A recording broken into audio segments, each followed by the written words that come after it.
ప్రభునందు ప్రియమైన దేవుని బిడ్డలారా, దేవుని కృపను బట్టి ప్రార్థనతో ఆరాధనని ప్రారంభించుకుందాం. స్తోత్రం తండ్రి, సర్వశక్తిమంతుడు, జాలిగలిగిన దేవుడు, ప్రేమ కలిగిన దేవుడు, మీకే మహిమ ఘనత ప్రభావములు చెందును గాక. స్తోత్రాలయ్యా, మీరు కరుణించి కృప చూపి మీ దివ్యమైన వాక్యం నీ బిడ్డలకు అవసరమైన రీతిలో మీరు మాట్లాడి మహిమ పొందండి ప్రభువా.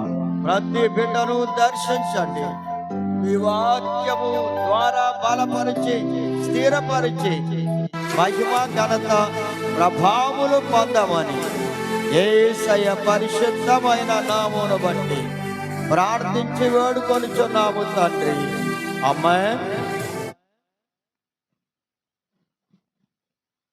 పాస్టర్ గారు పాట పాడిన తరువాత వాక్యాన్ని విందాం. కరుణగల యేసయ్యా,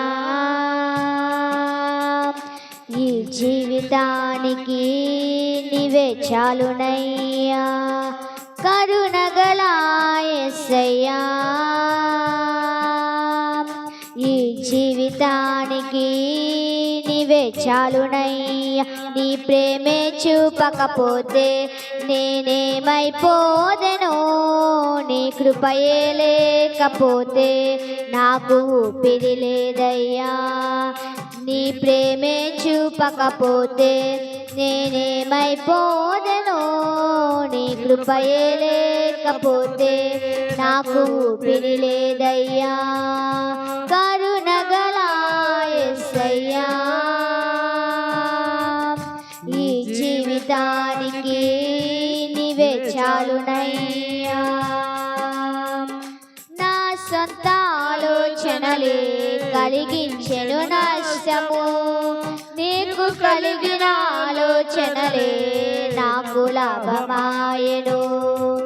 నా సొంత ఆలోచనలే కలిగించెను నష్టము, నీకు కలిగిన ఆలోచనలే నాకు లాభమాయెను. ఆలోచన కర్త, ఆలోచన కర్త, నీ ఆలోచనయే నాకు క్షేమమయ్యా. ఆలోచన కర్త, ఆలోచన కర్త, నీ ఆలోచనయే నాకు క్షేమమయ్యా. నీ ఆలోచనయే నాకు క్షేమమయ్యా. నీ ప్రేమే చూపకపోతే నేనేమైపోదెను, నీ కృపయే లేకపోతే నాకు ఊపిరి లేదయ్యా. నీ ప్రేమే చూపకపోతే నేనేమైపోదెను, నీ కృపయే లేకపోతే నాకు ఊపిరి లేదయ్యా. కరుణగల యేసయ్యా, ఈ జీవితానికి నీవే చాలునయ్యా. నిన్ను నేను విడచిన విడువలేదు నీ ప్రేమ, విడిచిపెట్టలేనివి ఉన్నా విడిపించావు నన్ను. నిన్ను నేను విడచిన విడువలేదు నీదు ప్రేమ, విడిచిపెట్టలేనివి ఉన్నా విడిపించావు నన్ను. విడువని విమోచకుడా, విడువని విమోచకుడా, నీలోనే ఉండుట నాకు క్షేమమయ్యా. విడువని విమోచకుడా, విడువని విమోచకుడా, నీలోనే ఉండుట నాకు క్షేమమయ్యా. నీలోనే ఉండుట నాకు క్షేమమయ్యా. నీ ప్రేమే చూపకపోతే నేనేమైపోదెను, నీ కృపయే లేకపోతే నాకు ఊపిరి లేదయ్యా. నీ ప్రేమే చూప చూపకపోతే నేనేమైపోదెను, నీ కృపయే లేకపోతే నాకు పిలిలేదయ్యా. కరుణగల యేసయ్యా, ఈ జీవితానికి నీవే చాలునయ్యా. కరుణగల యేసయ్యా,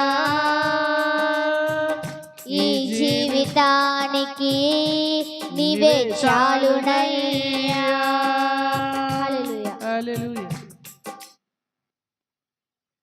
ప్రభునందు ప్రేమైన దేవుని బిడ్డలారా, వాక్యాన్ని విందాం.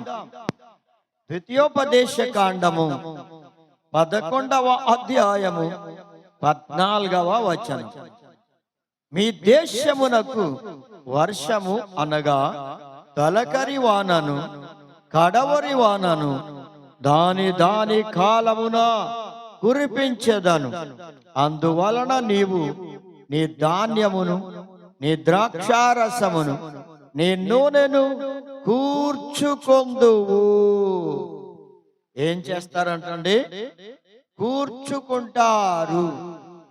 ఇది కూర్చుకునే సమయం వచ్చినప్పుడు మాత్రమే కూర్చుకోవాలి తప్ప ఆ సమయము రానప్పుడు కూర్చుకోలేరు గనుక కూర్చుకునే సమయము వచ్చింది అంటున్నాడు. ఏముంటది అంటే వర్షము అనగా తొలకరి వాన కడవరి వాన దాని కాలమున కురిపించెదను. దాని దాని కాలమున కనుక దానికి ఒక కాలం ఉన్నది. తొలకరి వాన రావడానికి కాలం ఉన్నది, కడవరి వాన రావడానికి కాలం ఉన్నది. ఆ కాలములో ఆ వర్షమే వస్తుంది అంటున్నాడు ప్రభు. అప్పుడే మీరు ధాన్యాన్ని, ద్రాక్షారసాన్ని, నూనెను కూర్చుకుంటావు. కూర్చుకోవడానికి అది తగిన సమయం. అందుకే ప్రియమైన దేవుని బిడ్డలారా, తగిన సమయము వచ్చినప్పుడు తొలకరి వాన అనగా పరిశుద్ధాత్మ వర్షము కురిపింప చేస్తాడు ప్రభు. ఆ తొలకరి వానను పరిశుద్ధాత్మను పొందిన బిడ్డలుగాను, అలాగే కడవరి వర్షముని రాకడ దినములలో కడవరి దినములలో ఉన్నాం. కడవరి వర్షము అనగా కడవరి కాలములో దేవుడు తన పరిశుద్ధాత్మను మీ మీద కుమ్మరించడానికి సిద్ధంగా ఉన్నాడు, కుమ్మరిస్తూనే ఉన్నాడు. దాని కాలమున అది మీ మీద కుమ్మరించబడుతూ ఉన్నది. అలా కుమ్మరించబడుతూ ఉన్నప్పుడు దేవుని బిడ్డలు ధాన్యాన్ని కూర్చుకోవాలి. ఏం కూర్చుకోవాలండి? ధాన్యాన్ని. ధాన్యము అనగా ప్రియమైన దేవుని బిడ్డలారా, దేవుని వాక్యమనే విత్తనాలు, దేవుని వాక్యమనే ధాన్యాన్ని సమకూర్చుకోవాలి లేదా కూర్చుకోవాలి. కూర్చుకోవడం అంటే కలెక్ట్ చేసుకోవడం లేదా పోగు చేసుకోవడం. కనుక మీ హృదయాలలో దేవుని వాక్యము అనే ధాన్యాన్ని కూర్చుకోవాలి, హృదయములోనికి పోగు చేసుకోవాలి, హృదయములోనికి కలెక్ట్ చేసుకొని హృదయములో చేర్చుకోవాలి. అదే కూర్చుకోవడం ప్రియమైన దేవుని బిడ్డలారా.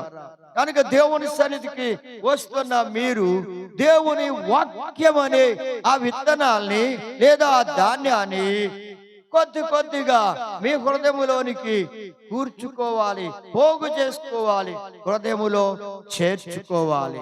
వాక్యమును శ్రద్ధగా విని హృదయములో చేర్చుకోవాలి. అదే కూర్చుకోవడం అనేది వస్తే నీ జీవితము ఆశీర్వాదకరంగా మారుతుంది. వాక్యమునకు పెడచెవి ఇవ్వద్దు.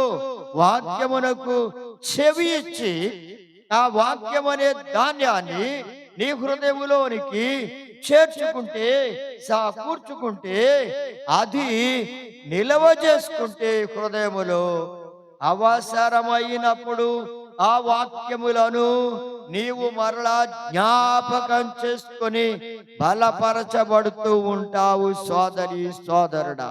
అందుచేత రెండవది ద్రాక్షారసమును కూడా కూర్చుకోవాలి. ఇదంతా ఏమిటంటే కోతకాలమున పంట కాలమున మాత్రమే ఈ ధాన్యమైన ద్రాక్షారసమైన నీకు దొరుకుతుంది. అందుకే యెషయా గ్రంథం 55వ అధ్యాయం 6వ వచనంలో అంటున్నాడు, యెహోవా మీకు దొరుకు కాలమునందు ఆయనను వెదకండి. ఎప్పుడు వెదకాలి? కోతకాలములో గాని లేదా ప్రియమైన దేవుని బిడ్డలారా పంటలు పండిన కాలములో మాత్రమే ధాన్యాన్ని కూర్చుకోవాలి, ద్రాక్షారసాన్ని కూర్చుకోవాలి. అది సమయం అది. అలాగే పంట కాలములో లేదా కోత కాలములో నూనెను కూడా కూర్చుకోవాలి. ఇది దేవుని బిడ్డలకి ఎంతో అవసరం. శరీరానికి పోషించుకోవడానికి ధాన్యము, ద్రాక్షారసము, నూనె ఎంత అవసరమో ఆత్మను బలపరుచుకొనడానికి వినడానికి అనగా వాక్యమును విని ఆ వాక్యము ద్వారా ఆత్మ బలపరచబడుతుంది. ప్రియమైన దేవుని బిడ్డలారా, అలాగే ద్రాక్షారసమును కూడా కూర్చుకోవాలి. ద్రాక్షారసం కూడా దేవుని వాక్యమని ఆ ద్రాక్షారసాన్ని కూడా కూర్చుకోవాలి, అది త్రాగాలి. ఎందుకంటే నిన్ను బలపరిచేదిగా, నిన్ను స్థిరపరిచేదిగా ఉన్న ఆ ద్రాక్షారసమును కూడా నీవు త్రాగవలసిన సమయం వచ్చింది. కోతకాలమున కూర్చుకోవాలి. అలాగే నూనెను కూడా కూర్చుకోవాలి. నూనె అనగా పరిశుద్ధాత్మ అభిషేకముతో నింపబడే వారిగా ఉండాలి అనగా కూర్చుకోవాలి. దేవుని పరిశుద్ధాత్మ చేత నింపబడాలి. ప్రియమైన దేవుని బిడ్డలారా, ఆ తగిన కాలములోనే, దాని కాలములోనే మీరు దానిని కూర్చుకోవాలి. అందుకే దావీదు భక్తుడు అంటున్నాడు, నా గిన్నె నిండి బొర్లుచున్నది అని ఆయన చెప్తూనే ఉన్నాడు. కనుక మీ హృదయము దేవుని వాక్యమనే లేదా పరిశుద్ధాత్మ నూనె అనే ఆత్మ చేత నింపబడేదిగా మీ పాత్రలు, మీ హృదయాలు నింపబడి అనగా కూర్చుకోవడం వల్ల నింపబడుతుంది. నింపబడడం వల్ల ఆశీర్వాదము పొందుతారు. ప్రేమైన దేవుని బిడ్డలారా, కనుక కూర్చుకోవడానికి ఎవరు వెనకాడకూడదు. కష్టమని తలంచకూడదు, శ్రమని తలంచకూడదు. వ్యవసాయం చేయడము కష్టమే కాదని ఎవరు అనరు. ఎందుకు చేస్తారంటే ఎంతో కష్టపడితేనే గాని ఆ ఫలితము రాదు, ఆ పంట చేతికి రాదు. ఎన్నో కష్టాలు, నష్టాలు, శోధనలు, శ్రమలు, బాధలు, కష్టములు అనుభవిస్తేనే గాని ఆ పంట చేతికి రా. అలాగే దేవుని బిడ్డలారా, దేవుని కొరకు మీరు కూర్చుకునే సమయం వచ్చినప్పుడు అది వాక్యంను కూర్చుకోవడం మీకు కష్టంగా ఉన్నా, ఏదో పనులు, మీ అవసరాలు, మీ సొంత పనులు ఎన్ని ఉన్నా వాటినైనా విడిచిపెట్టి దేవుని వాక్యము దొరికే కాలములో దేవుని మందిరములో చేరి దేవుని వాక్యము మీకు అందించబడుతున్న సమయములో ఆ వాక్యమును మీరు కూర్చుకొని మీ హృదయములో నిలవ చేసుకోవాలి. కూర్చుకోవడం వస్తే నిలవ చేసుకోవడం అర్థమవుద్ది. అసలు కూర్చుకోవడమే రాకపోతే ఎలా నిలవ చేసుకుంటావు? సోదరి సోదరుడా, ముందు కూర్చుకోవడం నేర్చుకోండి. కొద్దిగా దేవుని వాక్యాన్ని హృదయములో కూర్చుకోండి, జాగ్రత్త చేసుకోండి. అది నిలవ చేసుకోవాలి, అది నీలో నిలుస్తుంది. దేవుని బిడ్డగా నీవు ఎదిగి ఆశీర్వదించబడతావు. కనుక దేవుని బిడ్డలారా, దైవ సన్నిధికి రండి, దేవుని వాక్యాన్ని వినండి, ఆ వాక్యాన్ని కూర్చుకోండి. వాక్యం దొరుకుతున్నప్పుడే కూర్చుకోవాలి. ఆ దొరకని కాలములో వాక్యమును, ధాన్యాన్ని కూర్చుకోలేదు. కనుక ఉడుపు కాలములో ధాన్యాన్ని కూర్చుకోలేము గాని కోత కాలములో మాత్రమే ధాన్యాన్ని కూర్చుకుంటాం. కనుక దేవుని సన్నిధికి వచ్చినప్పుడు దేవుని వాక్యం అనే ధాన్యం నీకు దొరుకుతూ ఉన్నప్పుడు, ద్రాక్షారసము వలె దొరుకుతూ ఉన్నప్పుడు, నూనె వలె దొరుకుతున్నప్పుడు దానిని మీరు కూర్చుకోవడానికి సిద్ధపడాలి. దైవ సన్నిధికి రావాలి, వాక్యాన్ని కూర్చుకోవాలి, ఆత్మచేత నింపబడాలి, బలపరచబడి అనేక మంది బిడ్డల మధ్య దేవుని బిడ్డలుగా మీరు సాక్షులుగా నిలిచే బిడ్డలుగా ఉండాలి. ప్రియమైన దేవుని బిడ్డలారా, అందుకే ఇక్కడ అంటున్నాడు 104వ కీర్తన 28వ వచనంలో చూస్తే, నీవు వాటికి పెట్టునది అవి కూర్చుకొనును, నీవు గుప్పలి విప్పగా అవి మంచి వాటిని తిని తృప్తి పరచబడును. చూడండి 27వ వచనం, 104వ కీర్తన 27వ వచనం. తగిన కాలమున నీవు వాటికి ఆహారం ఇచ్చదవని, ఇవి అన్నియు నీ దయ కొరకు కనిపెట్టుచున్నవి. చూడండి ప్రియమైన దేవుని బిడ్డలారా, ఏమిటి అవి అంటే సముద్రములో ఉండే మకరములు, సముద్రములో ఉండే మొసళ్ళు. అవి ఏం చేస్తున్నాయంట, యేసయ్య లేదా దేవుడు ఏది వాటికి ఆహారమును పెడుతున్నాడో ఆ ఆహారాన్ని అవి కూర్చుకుంటున్నాయి.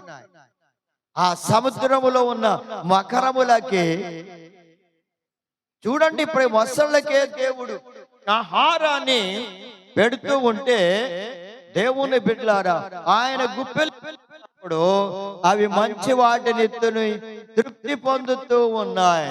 కనుక ప్రభువు ఆ మకరములకే ఎంతగా సమృద్ధైన ఆహారాన్ని ఇచ్చి వాటిని తృప్తి పరుస్తుంటే, వాటికంటే మీరు శ్రేష్ఠులు కారా?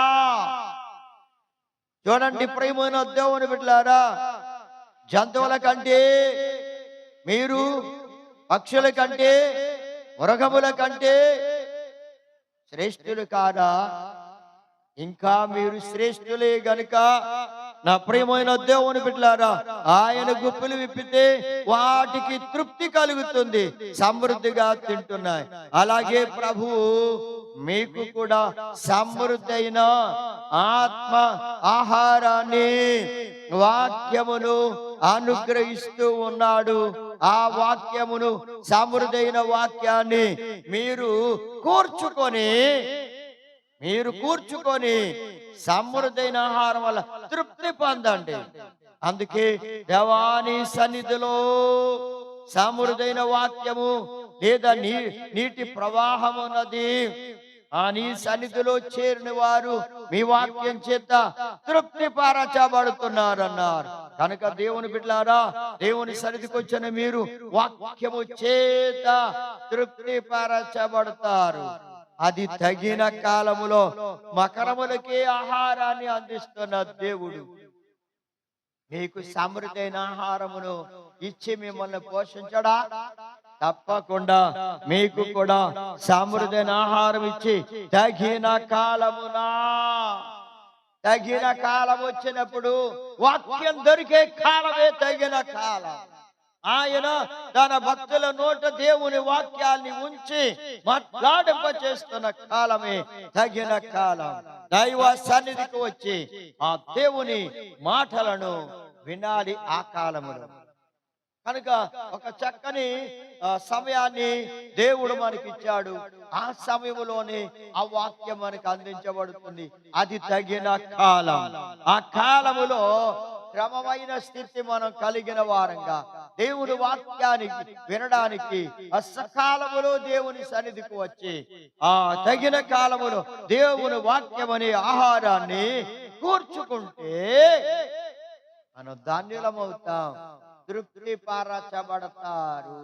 మీ జీవితాలు తృప్తిపరచబడతాయి. ప్రియమనొద్దామని బిడ్డలారా, ఆ చూడండి మకరములే ఏం చేస్తున్న దేవుని దయ కోసం కనిపెట్టుకుంటూ ఉంటే, దేవుని బిడ్డలారా మీరు దేవుని దయ కొరకు కనిపెడతా లేదా? దేవుని దయ కొరకు కనిపెట్టరా? మకరములకి ఇంత జ్ఞానం ఉంటే ఆయన గుప్పులు విప్పి మమ్మల్ని తృప్తిపరిచేవాడు ఆయనే. ఆయన దయ కోసమే, ఆయన అనుగ్రహించే ఆహారం కోసం, ఆయన దయ కోసం మేము ఎదురు చూస్తున్నామంటున్నాయి, ఆయన కోసం కనిపెడుతూ ఉన్నాయంట. మరి మీరు కనిపెట్టుకోవద్దు దేవుని సన్నిధిలో? దేవుని బిడ్డలారా, దేవుని సన్నిధిలో కనిపెట్టుకోండి. ఆయన దయ చూపాలని, ఆయన దయ కొరకు మీరు కూడా కనిపెట్టుకోండి. అవి కనిపెడుతున్నట్లుగా మకరములు, వాటికే దేవుడు ఆహారం సమృద్ధిగా ఇస్తుంటే మీరు కనిపెట్టుకుని దేవుని వాక్యం కొరకు కనిపెట్టుకుంటే, ఆయన దయ కొరకు కనిపెట్టుకుంటే సమృద్ధైన వాక్యమైన ఆహారం ఇచ్చి మిమ్మల్ని పోషిస్తాడు. ఆయన మిమ్మల్ని కాదు, మీ పిల్లల్ని, మీ కుటుంబాన్ని ఆయన పోషిస్తాడు. ఎంత గొప్ప దేవుడు అండి! మకరములను పోషిస్తున్న దేవుడు మిమ్మల్ని పోషించాడా? తగిన సమయంలో వాటికి ఆయన గుప్పిలు విప్పి ఆహారాన్ని అందిస్తూ ఉంటే మిమ్మల్ని తప్పకుండా అంతకంటే ఎక్కువగా పోషిస్తాడు ప్రభు.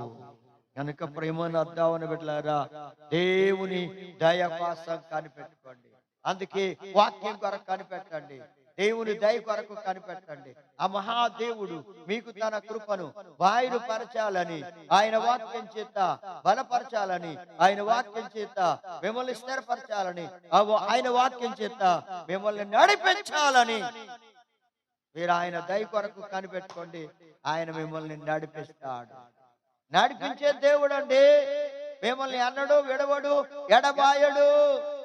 ఆదరణకర్తన దేవుడు, ఆశ్రయమైన దేవుడు, దుర్గమైన దేవుడు మిమ్మల్ని నడిపిస్తాడండి. ప్రేమనొద్దామని బిడ్డలారా, ఇట్టి కృప కలిగిన దేవుడు ఉన్నాడు కనుక ఆయన దయ కోసం కనిపెట్టుకోండి. తప్పకుండా కనిపెట్టిన వారు ఎవరు కూడా సిగ్గుపడనివనన్నాడు. ఎవరు కనిపెట్టుకుంటారో దేవుని కొరకు వారిని సిగ్గుపడనివనన్నాడు ప్రభు. తప్పకుండా ఆయన మిమ్మల్ని ఏం చేస్తాడండి? సిగ్గుపడనివాడు. ఆయన మిమ్మల్ని వాక్యం చేత, తన ఆత్మ చేత నింపి పోషిస్తాడు, బలపరుస్తాడు, స్థిరపరుస్తాడు. అట్టి గొప్ప దేవుడు మనకున్నాడు. ప్రియమైన అద్దావని బిడ్డలారా, చూడండి ఇంకా నా ప్రియమైన అద్దావని బిడ్డలారా, రూతు గ్రంథం ఇప్పటికి 2 అంశాలు విన్నాం. చూడండి, దేశమును కనగా ప్రజలకు తలకరవాన కడవరవానను ఆయన తగిన దాని కాలములో కురిపిస్తా అన్నాడు. ధాన్యాన్ని, ద్రాక్ష రసాన్ని, నూనెను కూర్చుకోమన్నాడు. అలాగే ఆ కాలం వచ్చినప్పుడు కూర్చుకోవాలి. తగిన కాలం వచ్చినప్పుడు మకరములు కూడా దేవుడు అనుగ్రహించే ఆహారమును అవి కూడా కూర్చుకుంటున్నాయి. అలాగే ఋతు గ్రంథం 2వ అధ్యాయము 7వ వచనంలో చూస్తే, ఆమె నేను కోయు వారి వెనుకకు పనల మధ్యను ఏరుకొని కూర్చుకొనుటకు దయచేసి నాకు సెలవిమ్మని అడిగాను.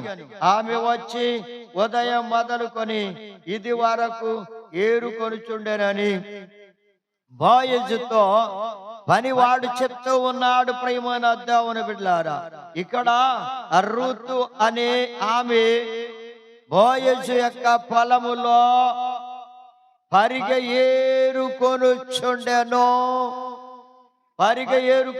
పరిగను కూర్చుకుంటుంది అంటే ధాన్యమును కూర్చుకుంటుంది. ఒక్కొక్క వెన్నును ఆమె ఏం చేస్తుంది? కూర్చుకుంటుంది, పోగు చేసుకుంటుంది. అలా పోగు చేసుకొని సాయంకాలం అయిన తరువాత ఆ పనలను లేదా ఆ పరిగను తుల్లగొట్టుకొని ఆ గింజలను, ఆ విత్తనాల్ని, ఆ ధాన్యాన్ని పట్టుకొని ఆమె ఇంటికి వెళుతుంది. ఎంత కష్టమో చూడండి. ఒక్కొక్క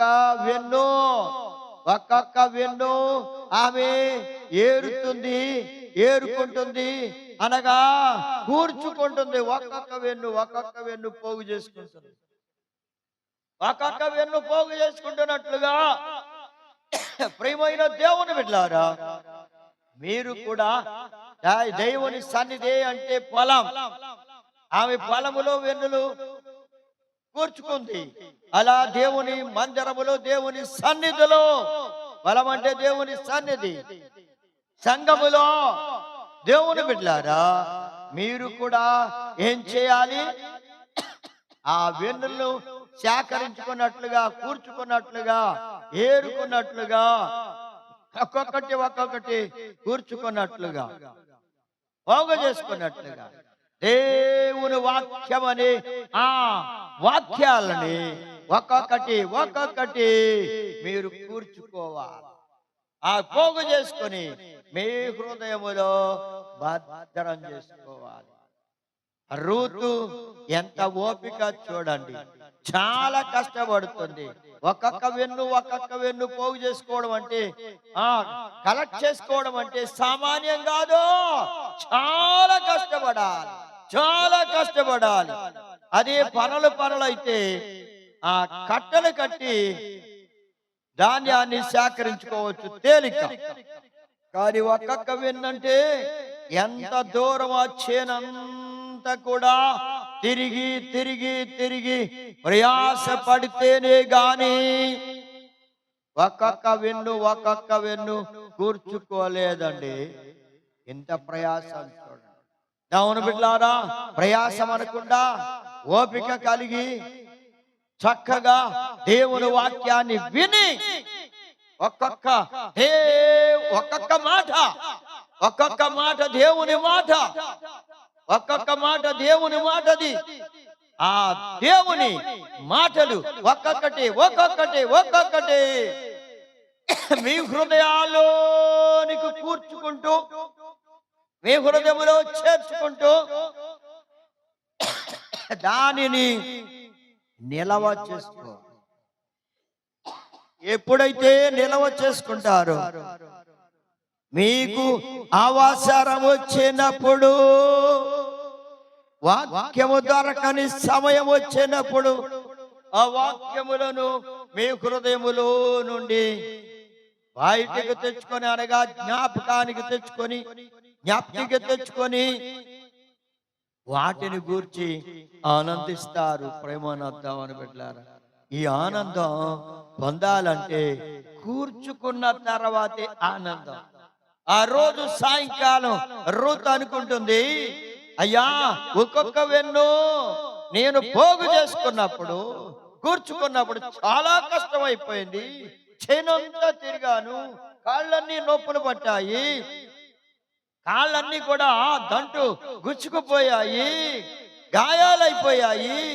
అయినా పట్టు విడవకుండా ఓపికతో శ్రద్ధగా ఆ ఒక్కొక్క వెన్ను నేను కూర్చుకోవడం వల్ల సాయంకాలానికి మూట అయ్యింది.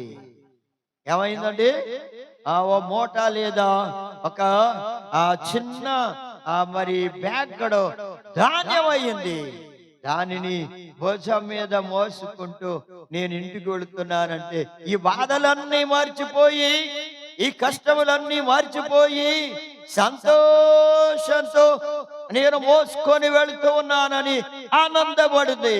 అలాగే ప్రేమన్న దేవుని బిడ్డలారా, రూతు వలె మీరు కూడా దేవుని వాక్యమనే ఆ ధాన్యాన్ని లేదా వెన్నులను మీరు కూర్చుకుంటే మీరు కూడా సంతోషపడతారు. కూర్చుకున్నప్పుడు కష్టమే, వాటిని పోగు చేసుకున్న తరువాత సంతోషం కలుగుద్ది. ఆ వాక్యం చేత మీరు ఆనందపడతారు, ఆ వాక్యము వలన మీరు సంతోషిస్తారు. ప్రభు వాక్యం నాకు దొరికింది, ఆ వాక్యము నన్ను ఎంతగానో బలపరిచిందని ఆనందిస్తారు, సంతోషిస్తారు. ప్రియమైన దేవుని బిడ్డలారా, ఇప్పుడు బోయజ్ అంటున్నాడు, రూతుతో అన్నాడు, ఈ ఫలమును విడిచిపెట్టి నీవు వేరొక ఫలములోనికి వెళ్ళొద్దు. ఇక్కడే వెన్నులను కూర్చుకొని చక్కగా నీవు ధాన్యాన్ని పట్టుకొని వెళ్ళు, వేరొక పొలంలోనికి వెళ్ళొద్దు. నా కుమారి, నీవు ఈ పొలంలోనే ఏరుకో అని ఆయన ఎంతో చక్కగా ప్రేమ కలిగిన వాడై ఆమెకు చక్కని శుభ సందేశాన్ని ఇస్తున్నాడు. నా ప్రియమైన దేవుని బిడ్డలారా, వేరొక పొలములోనికి వెళ్ళొద్దని ఎలా చెప్తున్నాడో చూడండి. అలా దేవుని సంఘములో ఉండి, సంఘమనే పొలములో ఉండి నీవు దేవుని వాక్యమును కూర్చుకుంటూ వేరొక పొలములోనికి వెళ్ళవలసినంతటి అవసరము లేదు నీకు. ఎందుకంటే దేవుడు నీకు సమృద్ధైన వాక్యాన్ని దయచేస్తున్నాడు. ఆ వాక్యాన్ని నువ్వు కూర్చుకుంటే చాలు, ఆ వాక్యాన్ని నువ్వు సమకూర్చుకుంటే చాలు, నీవు కలెక్ట్ చేసుకుంటే చాలు, పోగు చేసుకుంటే చాలు. వాటిని హృదయములో కూర్చుకుంటే నీవు ధాన్యుడవు, ధాన్యురాలవవుతావు. నా ప్రియమైన దేవుని బిడ్డలారా, అందుకే రూతు వలె దేవుని వాక్యాన్ని వినడానికి అనగా కూర్చుకోవడానికి ఆమె ఎంత ప్రయాసపడిందో, అలా వాక్యముని కూర్చుకోవడానికి మీరు కూడా ప్రయాసపడి వాక్యాన్ని విని మీ హృదయములో భద్రం చేసుకుంటే, కూర్చుకుంటే ఆనందిస్తారు. ఈ వాక్యము మిమ్మల్ని సంతోషపెడుతుంది, మీ ఆత్మ ఆనందిస్తుంది. ప్రియమైన దేవుని బిడ్డలారా, అలాగే ప్రియమైన దేవుని బిడ్డలారా చూడండి, సామెతల గ్రంథం 6వ అధ్యాయము 8వ వచనంలో చూస్తే, అవి వేసవి కాలమందు ఆహారమును సిద్ధపరచుకొనును, కోతకాలమందు ధాన్యము కూర్చుకొనును. ఏమిటండి అయ్యి? చూడండి, వేసవి కాలమున ఆహారాన్ని సిద్ధపరచుకుంటున్నాయి, కోతకాలమందు ధాన్యాన్ని కూర్చుకుంటున్నాయి.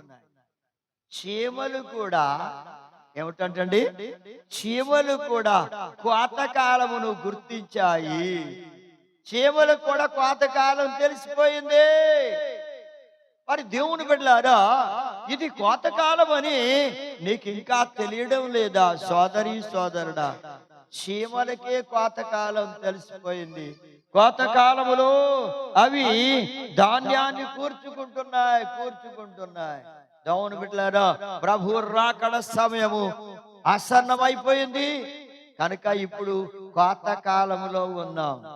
కోతకాలములో ఉన్నాం కనుక మనం కూడా ఏం కూర్చుకోవాలి? ధాన్యాన్ని కూర్చుకోవాలి. దేవుని వాక్యం అనే ధాన్యాన్ని కూర్చుకొని మీరు భద్రం చేసుకోవాలి మీ హృదయములో, మీ జీవితములో. అలాంటి సమయమునకు వచ్చాం కనుక కోతకాలాన్ని గుర్తించే బిడ్డలుగా ఉండండి. కోతకాలాన్ని ఎవరు కూడా నిద్రపోరు. ఆ కోత కోయించుకొని ఆ ధాన్యాన్ని కూర్చుకునే వరకు కూడా వాళ్ళు నిద్రపోరు. ఎంతో శ్రద్ధ కలిగి అది చక్కగా పండినది గనుక దీనిని కూర్చుకొనకపోతే వృధా అయిపోద్ది నా ప్రయాసం అంతా అని ఆ రైతు ఎంత కష్టపడతాడో, ఎంత ప్రయాసపడైనా ఆ ధాన్యం కూర్చుకోవాలని నిద్ర ఆరాలు మాని శ్రద్ధగా కూర్చుకుంటాడు. దేవుని బిడ్డలారా, దైవ సన్నిధికి వచ్చి ఆ చీమలు ఎంత శ్రద్ధ కలిగి ఉన్నాయో కోతకాలం వాటికే తెలిసిపోయినప్పుడు నీకు తెలియడం లేదా? కోతకాలం ప్రభు రాకడ సమీపంగా ఉందని, ఆయన రాకడ కాలం వచ్చింది, దగ్గరకు వచ్చేసింది అని తెలియడం లేదా? ఈ కాలములో నీవు కూర్చుకోవలసిన అవసరం. ఈ కాలములో నిద్రపోవడానికి లేదో, సోమరిగా ఉండడానికి వీలేదు. చీమలను చూసి బుద్ధి తెచ్చుకోవాలి మనం. ఆ చీమలే కోతకాలాన్ని గుర్తించి ధాన్యాన్ని సమకూర్చుకుంటూ ఉంటే, కోతకాలంలో కూడా నీవు నిద్రపోయే స్థితిలో ఉన్నావా? ధాన్యాన్ని సమకూర్చుకోలేకపోతున్నావా? ఆ చీమలకి ఎంత జ్ఞానం ఉందో చూడండి. చిన్న చీమలు, అంత బలహీనమైన చీమలకే ఇంత జ్ఞానం ఉంటే సోదరుడా సోదరి, నీ ముందు కనబడుతున్న బలహీనమైన ఆ చీమలకున్న జ్ఞానము నీకు లేదా? ఎంతకంటే ఎక్కువ జ్ఞానం కలిగిన బిడ్డలుగా మీరు ఉండాలి. ప్రభు అదే కోరుతున్నాడు. చీమల కంటే మీరు శ్రేష్ఠులు కారా? పక్షుల కంటే శ్రేష్ఠులు కారా? మకరముల కంటే శ్రేష్ఠులు కారా? జంతువుల కంటే శ్రేష్ఠులు కారా? మీరు శ్రేష్ఠులే. కాబట్టి మీరేం చేయాలి?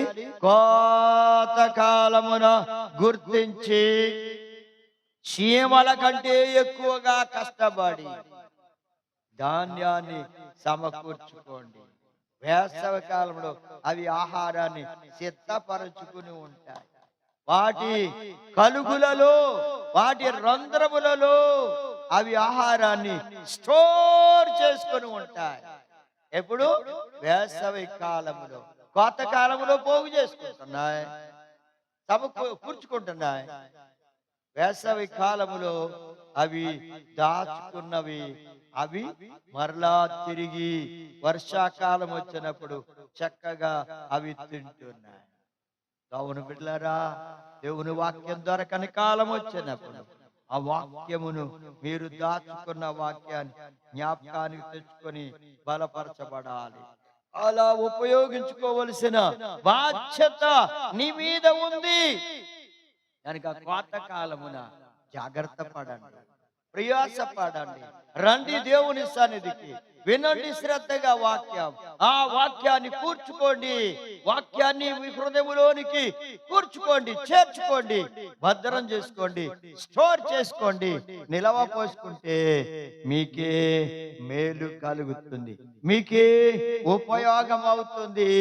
ప్రేమైన దేవుని బిడ్డలారా, మీరు అటు ఇటు పరిగెత్తాల్సినంతటి అవసరం ఉండదు. ఇక్కడికి పోయి ఎవరిని అడగాల్సినంతటి అవసరం ఉండదు. ముందు మీరు కూర్చుకోవడం నేర్చుకుంటే, దాన్ని నిలవబోసుకుంటే అది మీరు చక్కగా దొరకని కాలములో దానిని తింటారు. అందుకే ప్రేమ దేవునికి స్తోత్రం. దేవుని బిడ్డలారా, మరి దేవుడు ఆ చీమలకింత జ్ఞానం ఇచ్చి కోతకాలమున ధాన్యాన్ని కూర్చుకున్నట్లుగా మీరు కూడా కూర్చుకొని దేవుని బిడ్డలుగా జీవించడానికి, వాక్యాన్ని కూర్చుకొని దేవుని బిడ్డలుగా జీవించడానికి సిద్ధపడాల్సిందిగా మీకు తెలియజేస్తున్నా. నా ప్రేమైన దేవుని బిడ్డలారా, మనం విన్నాము చూడండి. రాజ్యాలు అనగా దేశము తొలకరి వాన కడవరి వానను దాని దాని కాలములో కురిపిస్తా అన్నాడు ప్రభు. వర్షములు కురిస్తేనే ధాన్యము, ద్రాక్ష రసము, నూనె పంటకొస్తాయి, వాటిని కూర్చుకుంటారు. వర్షాలు కురవకపోతే కూర్చుకోలేరు. ప్రేమన దేవుని బిడ్డలారా, కనుక కూర్చుకునే కాలం అది. కోత కాలము గనుక వర్షాలు వచ్చినప్పుడు పంటలు పండుతాయి. తొలకరి వాన కడవరి వాన నీ మీద కుర్రవాలని దేవుని పరిశుద్ధాత్మ చేత నింపబడాలని కోరుకోండి. ధాన్యాన్ని, ద్రాక్షారసాన్ని, నూనెను కూర్చుకోండి, దేవుని వాక్యాన్ని కూర్చుకోండి. రెండవ విషయం, మకరములు కూడా దేవుడు అనుగ్రహించే ఆహారాన్ని అవి కూడా కూర్చుకుంటున్నాయి, కూర్చుకొని తృప్తి పొందుతున్నాయి. అలా మీరు కూడా దేవుని వాక్యాన్ని కూర్చుకొని తృప్తి పొందండి ప్రేమను అద్దామని బిడ్డలారా. ఇంకా రూతు కూడా చూస్తే ఒక్కొక్క వెన్ను కూర్చుకొని ఆమె ధాన్యాన్ని ఇంటికి పట్టుకొని వెళ్ళి సంతోషించింది, ఆనందించింది. అలా మీరు దేవుని మందిరానికి వచ్చినప్పుడు దేవుని వాక్యాన్ని ఓపికతో శ్రద్ధగా విని ఒక్కొక్క వాక్యాన్ని మీ హృదయంలో చేర్చుకొని కూర్చుకొని మీరు తృప్తి పొందండి, ఆనందించండి. నాలుగవ విషయం ఏమిటంటే, వేసవి కాలము కోత కాలాన్ని గుర్తించిన చీమల వలె కోత కాలాన్ని అవి కూర్చుకుంటున్నాయి. వేసవి కాలాన్ని దాచుకొని ఆ కాలములో అవి వర్షాకాలం రాగానే తింటున్నాయి. అలా దేవుని బిడ్డలారా, మీరు కూడా ఆత్మజ్ఞానం కలిగిన బిడ్డలుగా దేవుని సన్నిధిలో దేవుని వాక్యం అనే ధాన్యాన్ని కోతకాలములో కూర్చుకొని దేవుని బిడ్డలుగా బలపరచబడండి. దేవుని కొరకు సిద్ధపడండి. దేవుడు కృప మీకు అనుగ్రహించును గాక. ఆమేన్. ప్రార్థన చేసుకుందాం. స్తోత్రము నాయనా, స్తోత్రం చెల్లిస్తున్నాం. ప్రేమ స్వరూపేణ మా తండ్రి, మీ దివ్యమైన వాక్యం నీ బిడ్డలు విన్నారు నాయన. ఏ కాలములో ఎప్పుడు కూర్చుకోవాలో, ఎలా కూర్చుకోవాలో విన్నారు ప్రభువా. విన్న వాక్యం, మీ వాక్యాన్ని కూర్చుకొని వారి హృదయంలో భద్రం చేసుకొని మీ కొరకు నమ్మకమును బిడ్డలుగా జీవించినట్లుగా సిద్ధం చేయమని ప్రార్థన చేస్తున్నాం ప్రభువా. బిడ్డలందరినీ దీవించండి, ఆశీర్వదించండి, వార్ధల చేయమని యేసయ్య నామాన్ని బట్టి ప్రార్థించి వాడుకొనుచున్నాము తండ్రి. ఆమేన్. మన తండ్రి అయిన దేవుని ప్రేమ, ప్రభు అయిన యేసుక్రీస్తు వారి కృప, పరిశుద్ధాత్మ అన్యోన్య సహవాసం కూడి వచ్చిన బిడ్డలందరికీ సదాకాలం తోడై నడిపించును గాక. ఆమేన్.